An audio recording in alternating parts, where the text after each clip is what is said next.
Thank you for co-creating this moment with me. And I appreciate you tuning in to tonight's transmission of the Ministry of Assumption Absolute. My name is Lucien St. James, and I'm here to encourage you in knowing with empowered conviction the truth of your transcendent divinity. I wanted to talk to you tonight about your model of reality. Now, this is really more of a general, broader, overarching thing that I do think can be beneficial in terms of seeing faster, quote unquote, if we're using time as a measurement, as us humans are so terribly conditioned to do here in the 3D, time being a point between two distances, a way of measurement. So if you are considering, well, how do I speed this up? There is something to the position that you can manifest whatever it is that you want to manifest now. But what I would encourage you to do is to consider that beyond material means. Now, of course, a car is not going to fall out of the sky. However, you can visualize a car. The car can be there, right now. But what I'll really be talking more about, it might fall along the lines of really just more mindset or more just understanding of yourself. But as I said, that model of the world, meaning the model being, what is the system of understanding that you have for yourself, and then for the world that you're experiencing, sometimes just realigning that. And yes, then continuing to focus on the specifics of certain circumstances and particular visualizations and whatever you're, if you're scripting or doing different things, those different permission slips, continue with those. But what was most impactful for me on a general basis, and probably because I was more detached from it, because I wasn't insisting on it, I just allowed it to be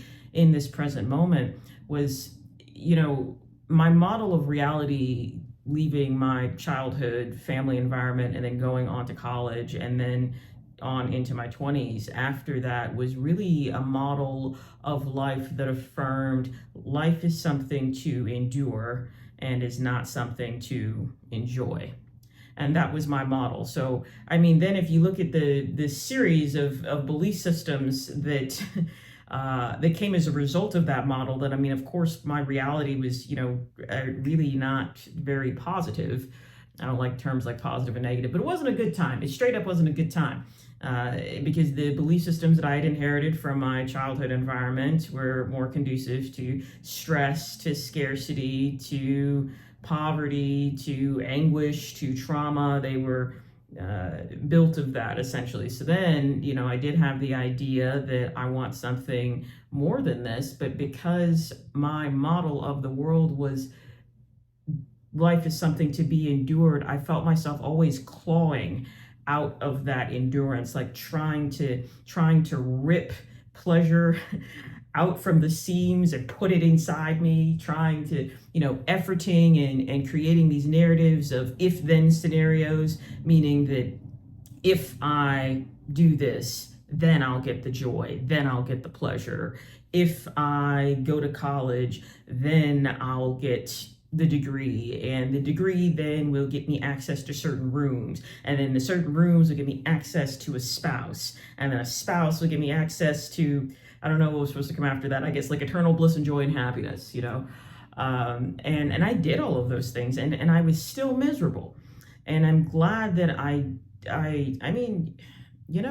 can't say that I'm upset about the way that any of it went, but because I had this model of endurance and endurance being not like a good thing. Like the world is something to be endured. I became addicted to many substances. I had a codependent personality. I was anxiously attached to everything because I felt like life was always slipping through my fingers. And again, I'm saying this is like a model of the world, so I'm not talking about specific belief systems. Obviously, there were many belief systems that came as a product of that model. If we think of like the model as like the Barbie playset, well, if the Barbie playset is hell, then the attachable figures and different things are going to be like, fire and, we ran out of money and now Barbie's starving, and, it's not going to be a very happy place. Like the things that come along with that playset are not going to be a very happy playset. But if you buy Malibu Barbie Cruisin' Abundance playset, that's going to have very different toys and attachables than the Hell set. So that's really what I'm talking about. Like, what is your kind of what is your generalized belief about the world and about yourself and about other people? I mean, if you have a generalized belief, it doesn't even have to do with like romantic relationships, but if you have a generalized belief, for instance, that like people lie. Well, but then, so if you have a generalized belief, if that's kind of like your model of the world, but then you're attempting to manifest an SP, well, then that SP is probably going to lie to you so long as that SP is a person. So I'm talking about like just generalized beliefs here, not necessarily just think better thoughts, but allowing yourself to experience a new model of reality in this present moment and holding true to that generalized model. So I did all the things, and I was just miserable. But I'm so happy that in that misery, it led me to existentialism, and I got a philosophy degree as an undergraduate. And I mean, we read excerpts of like everything. I mean, and I say that to mean like we didn't read any like full freaking like whole books. It was like an excerpt of like the most notable schools of philosophy up until now that you can think of. And in like 30-page segments. I mean, like, so I'm saying, so like, what did it mean to have a degree? Because I thought like having a degree would mean that I would like graduate and become this, this person. But like, what it meant is that I read a bunch of excerpts for several years and talked to other people in classrooms that read those excerpts for, did I say 30 years? For 3 years. And that's all that meant. So, I mean, at the core of a lot of just your base level existentialism is that nothing has any internal or inherent meaning in it.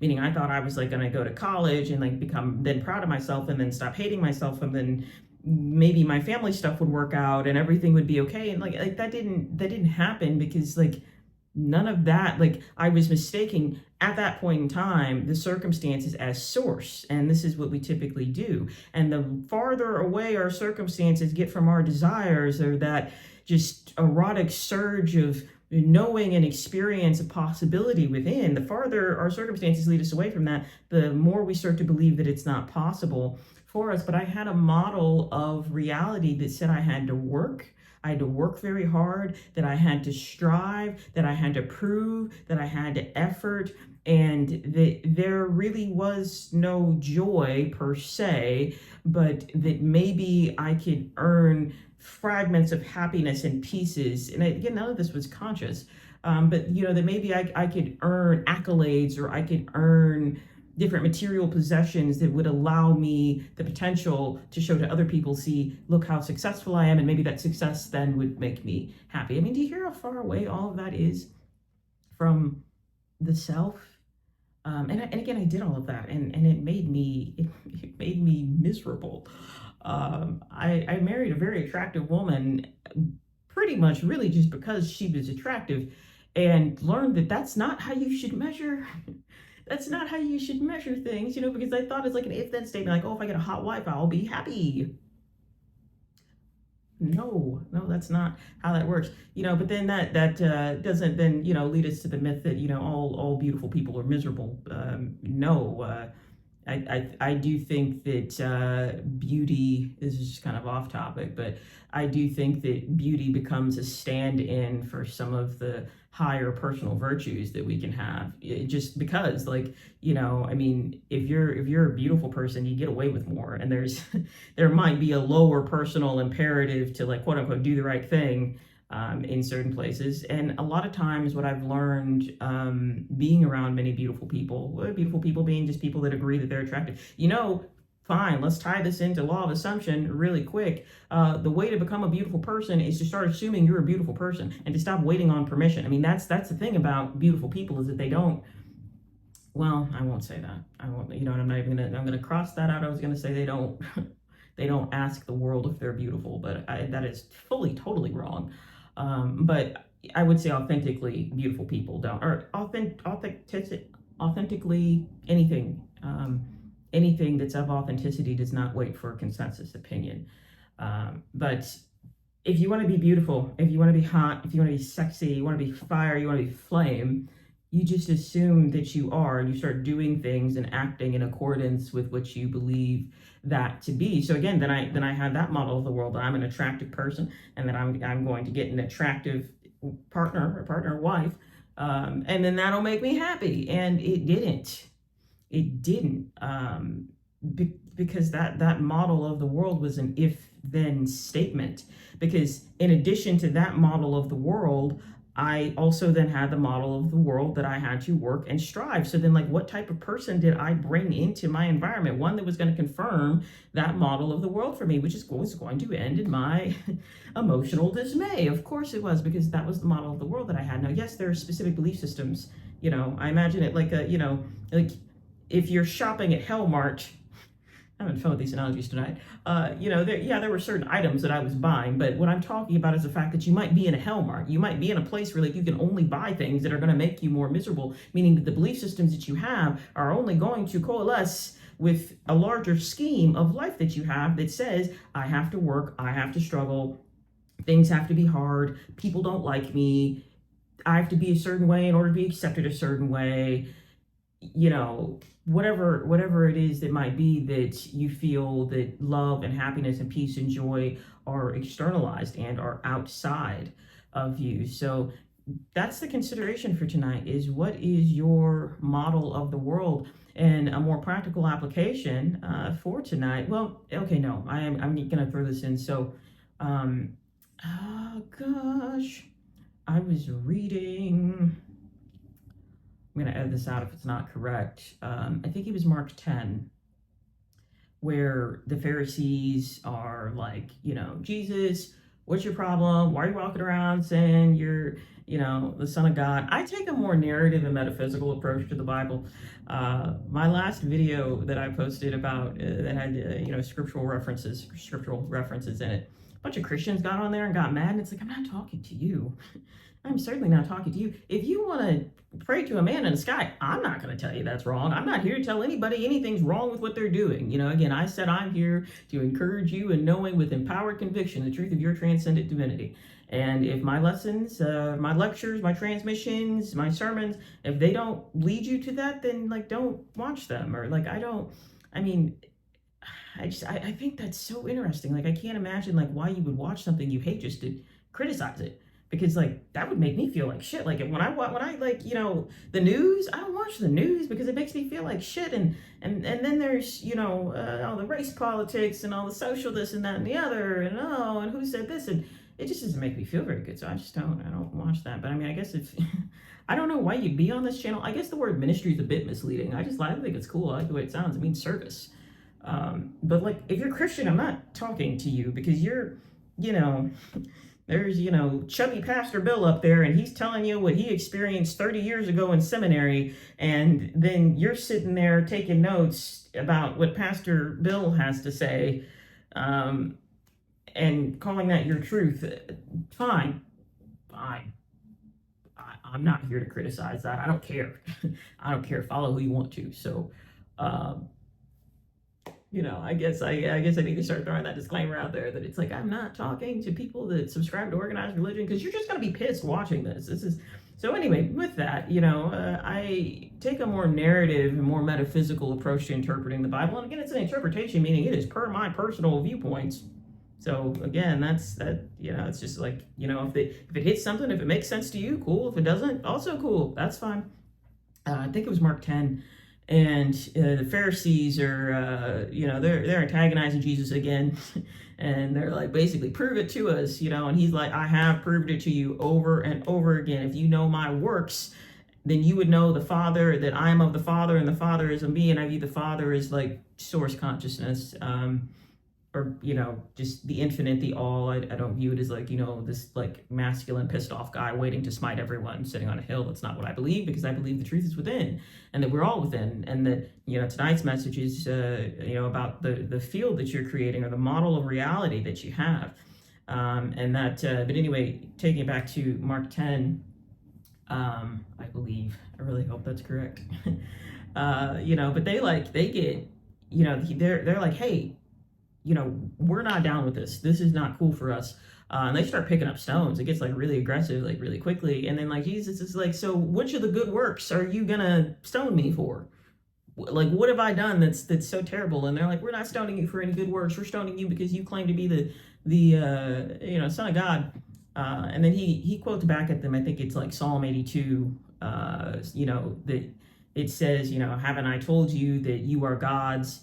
But if you go back to what that psalm is actually referring to, it's like more of God doing smiting. It's essentially kind of like a oh, since y'all are God of everything, but you can't tell right from wrong. That's what Psalm 82 is about. But so he quotes that back at them, and it ends up being this back and forth. But what I really took away from that is that Jesus didn't attempt to prove anything to anyone. Now, we could make that a lesson about mindset, about people pleasing, about truth and Christ consciousness, and how like the Christ, really is more of like a role and is like a title of divinity that is unified with itself and flesh, and is not really like a person. Or, furthermore, how, Jesus' real, quote unquote, real name is Yeshua, which, I wonder, like, how do we know anything?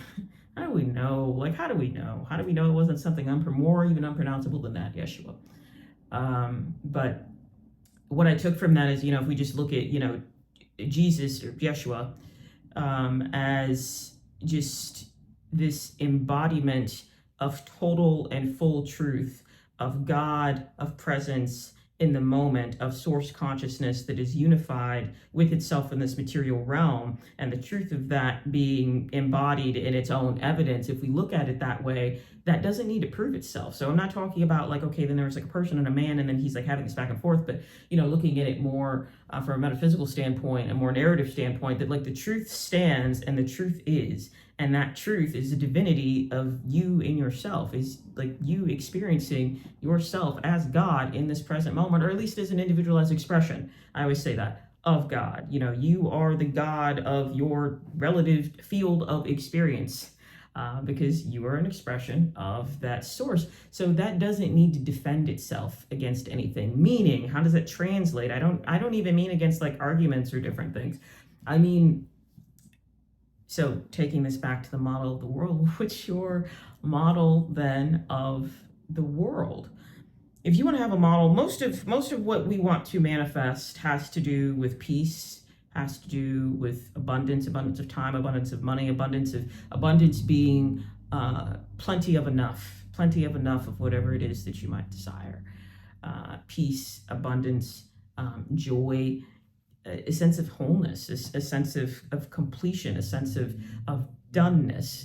Now you won't be done as long as you're like still here and breathing, but that sense that I am one with everything I desire. Well, you can make that your model of reality. You get up every morning and your model of reality is, I'm gonna have a bad day at work.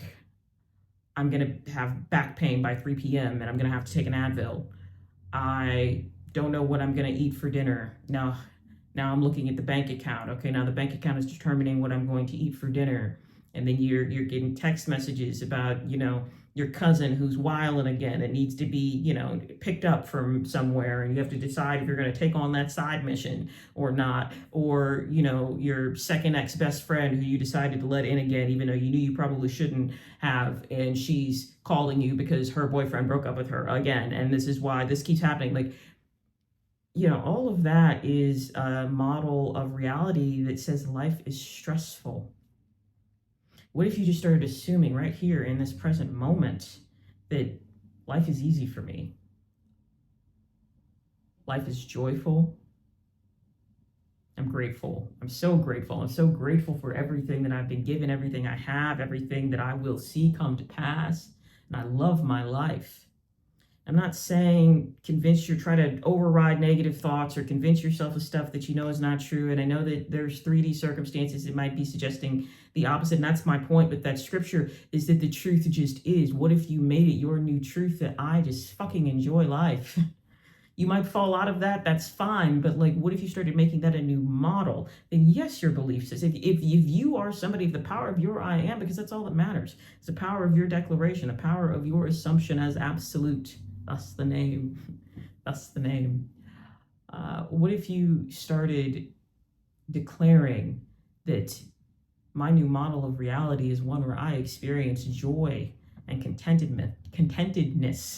Contentment, I don't think that's a word. Contentedness with each and every passing moment. You just started saying new things. And if that can't be your reality for the entire day, then start with 5 minutes in the morning. But what I am saying is that the longer you entertain so that's what going back to the beginning, what I was saying is that I had a model of reality that told me life was endurance. Life is what you can endure. That generally, I would have told you, if you had asked me at 20 years old, what did I think life was? I would have told you life is suffering. And I had a whole philosophy around, like organized around that. I had like philosophical references that I could point you to. I was big into Schopenhauer, the German stuff that life is fucking hell, it's a misery, why are we here? And I don't think that any of that's wrong. I think that can absolutely be true based on the model of reality that you subscribe to. I don't even think any of that's wrong. I think that I have just created a state of self that does not occupy that mindset. So because that's not my mindset, because that's not my perspective, that's not what I see anymore. Illness, what's your model of the world that might be conducive to illness? Are you largely guilty about a lot of things? Are you largely shameful? Do you have a lot of resentments and regrets of the past? Do you look at life as one where you're holding on to the way things should have been and you're upset that they're not that way now? So you're holding a lot of anger in your body that might be manifesting as an illness. Well, what is the model of the world? Is the model of the world one where you say that I'm always in pain, I'm always frustrated, and I wish things would have gone differently? Okay, well then yes, then the receipt of belief systems you have around that model is absolutely going to support that. Or, the playset, I bought the Barbie playset of guilt. Okay, well what are the characters going to be doing associated with that? The characters are going to be sick, they're going to have IBS, they're not going to feel very good. When good things happen, they're going to think like they're taking something away from somebody else, or they should give it away because they don't deserve good things if good things happen in the guilt Barbie playset of the model of the world of those characters. So as source, you get to decide what your model is, what your generalized experience. So, if you're saying, I can't say life is joyful right now, well then that's exactly all the more reason that you should. And what I mean is to say it and to even feel the resistance that comes up. To say it in a silent room, say it in your car, say it in a place where you have some peace, and feel all of that come up. Feel it flow out of you. Feel the frustration. Probably part of the reason that you have a model of the world that life is shitty is because there's lots of repressed emotions still sitting there.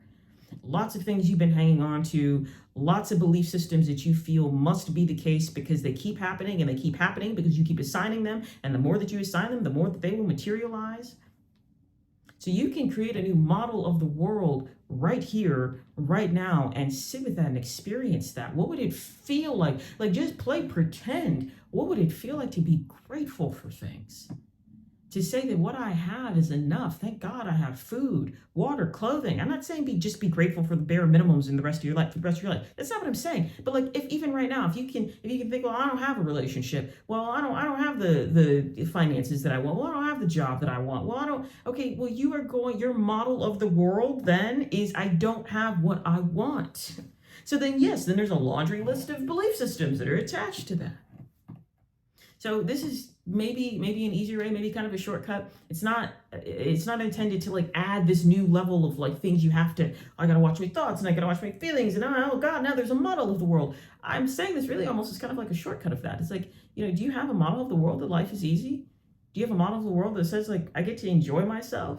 Do you have a model of the world that says people enjoy my spirit and love to have me around for no other reason than they like me for me? Do you like you for you? Do you have a model of the world that says joy is every day, regardless if it rains, if it snows, if it sleets, joy is every day? That doesn't mean that every single moment you'll be sitting on top of a mountain of, emotional bliss. I'm not saying that. But if your model of the world is if, for instance, if you have a model of the world that you should feel bad about who you are, you might not be feeling bad about who you are every single moment of the day. But it's frequent, but it's often, and you're able to trace that back to, yeah, my parents did this, that, and the other. I remember in third grade, or I remember in fifth grade, or a lot of people, um, a lot of, I won't say a lot, but maybe about 3 or 4 individuals I've been speaking to on a one-on-one basis.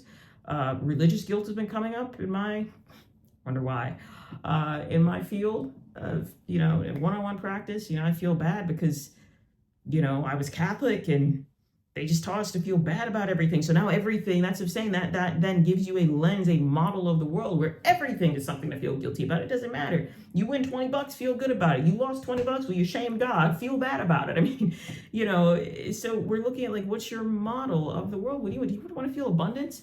Turn on an abundance frequency and sit with that. Type in abundance frequency, abundance meditation, and just sit with that feeling. And it's not about, okay, did $1 million, crash through your door? Did you win the lottery overnight? You're not going to, if you're playing the lottery, you're not going to win the lottery with a model of the world that says, I have to hope and wish and pray on state-generated luck systems in order to feel like I have enough in my life. That is not a model of the world that's conducive with experiencing what abundance is. Abundance is wholeness, is peace, is right now, is I have enough right now in this moment. I am fulfilled in this moment. There is nothing more that could come to me to make me feel more complete in this moment, because I am already everything.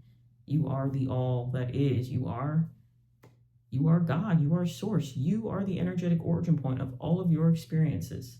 So what's your model as source that you are declaring is the truth of your experience? And signing off of tonight's transmission of the Ministry of Assumption Absolute, this message is brought to you by and is courtesy of the Electric Temple. Check out the Liberation Chronicle, which is a weekly newsletter that is linked in the bio. It is the written word of this platform. And if you get yourself your own Substack account, you'll have even more access to me with direct messages and my musings and poetry and different things I'm thinking throughout the days. And the Dispatches from the Edge of Obvious podcast is now live on Spotify as an exclusive there. So lots of opportunity to make contact, and remember to be good to yourselves and others, because everybody is you anyway. Until next time.